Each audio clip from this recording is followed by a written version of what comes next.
அனைவருக்கும் வணக்கம். இன்னைக்கு நம்ம இந்த வீடியோல அக்டோபர் 13ஆம் தேதிக்கான தினசரி நடப்பு நிகழ்வுகள் பார்க்க போறோம். ஃபர்ஸ்ட், இந்தியாவில் எந்த மாநிலம் பொதுக்கல்வியை முழுவதும் டிஜிட்டல் மயமாக வழங்க இருக்கிறது? இதற்கான விடை ஆப்ஷன் டி. கேரளா மாநிலம் தான் பொதுக்கல்வி முழுவதுமாக டிஜிட்டல் மயமாக வழங்க இருக்கிறது. செகண்ட், சர்வதேச பேரிடர் குறைப்பு நாள் கொண்டாடப்படும் நாள் எது? இதற்கான விடை ஆப்ஷன் பி. அக்டோபர் 13 அன்னைக்கு தான் சர்வதேச பேரிடர் குறைப்பு நாளை கொண்டாடுறாங்க. மூணாவது, எஸ்பிஐ வங்கியின் தலைவராக நியமிக்கப்பட்டவர் யார்? இதற்கான விடை ஆப்ஷன் ஏ. தினேஷ்குமார் காரா அப்படிங்கிறவர் தான் சமீபத்தில் எஸ்பிஐ வங்கியோட தலைவராக நியமிக்கப்பட்டிருக்காரு. இதற்கு முன்பு எஸ்பிஐ வங்கியோட தலைவராக இருந்தவர் யார் அப்படின்னா ரஜினிஷ் குமார் அவர்கள். நாலாவது, தேசிய காமதேனு ஆயோக் தொடங்கப்பட்ட ஆண்டு.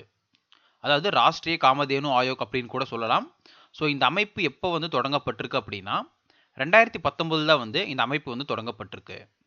ஸோ இந்த தேசிய காமதேனு ஆயோக் கரண்ட் அஃபேர்ஸில் வர்றதுக்கான காரணம் என்ன அப்படின்னா, இந்த நிறுவனம் ஒரு முன்னெடுப்பை எடுக்கிறாங்க. என்ன அப்படின்னா, காமதேனு தீபாவளி அபியான் அப்படிங்கிற முன்னெடுப்பை எடுக்கிறாங்க. அதனால என்ன யூஸ் அப்படின்னா, மாட்டிலிருந்து கிடைக்கக்கூடிய சாணத்தை கொண்டு அகல் விளக்கு, ஊதுபத்தி உள்ளிட்ட பொருட்களை தயாரிக்க ஊக்குவிப்பு பண்றாங்க.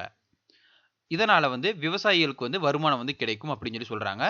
அதே மாதிரி இந்த தேசிய காமதேனு ஆயோக் மாட்டு சாணத்திலிருந்து மொபைல் சிப்பை தயாரிக்கிறதுக்கு முன்னெடுப்பை எடுத்திருக்காங்க இப்போது.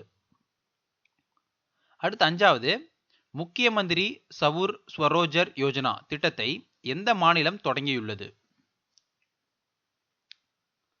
இதற்கான விடை ஆப்ஷன் டி. உத்தரகாண்ட் மாநிலம் தான் இந்த முக்கிய மந்திரி சவுர் ஸ்வரோஜர் யோஜனா திட்டத்தை தொடங்கியிருக்காங்க.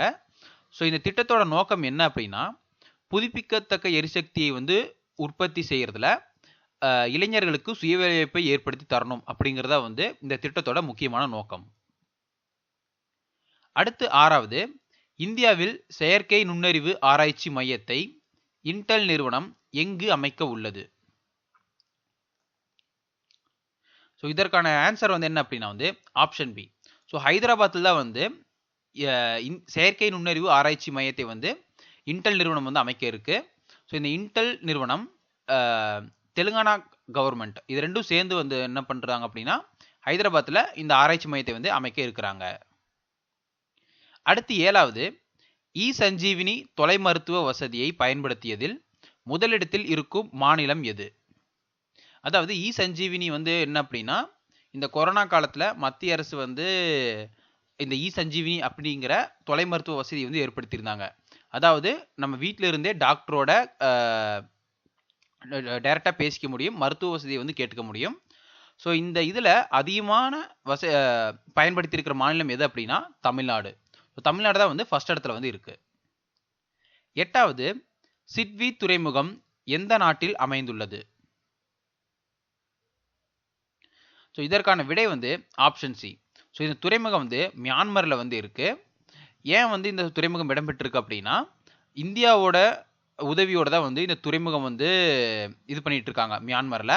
ஸோ இந்த துறைமுகம் பயன்பாட்டுக்கு வரும் பட்சத்தில் வடகிழக்கு இந்திய மாநிலங்களுடன் ஈஸியாக தொடர்பு கொள்ள முடியும். அடுத்து கடைசி, சமத்துவமின்மையை குறைப்பதற்கான அர்ப்பணிப்பு குறியீடு 2020 இந்தியா டேஷாவது இடத்தில் உள்ளது. அதாவது இங்கிலீஷில் சொல்லணும் அப்படின்னா commitment to reducing inequality index. So இந்த இண்டெக்ஸில் இந்தியா எத்தனாவது இடத்துல இருக்கு அப்படின்னா 129வது இடத்துல இருக்கு. ஓகே ஃப்ரெண்ட்ஸ், அவ்வளோதான். ஸோ உங்களுக்கு இந்த வீடியோ பிடிச்சிருந்துச்சு அப்படின்னா லைக் பண்ணுங்க, ஷேர் பண்ணுங்க. மறக்காம ஏதாச்சும் உங்களுக்கு எக்ஸ்ட்ரா வேணும் அப்படின்னா கமெண்ட் பாக்ஸில் கமெண்ட் பண்ணுங்க. தேங்க்யூ.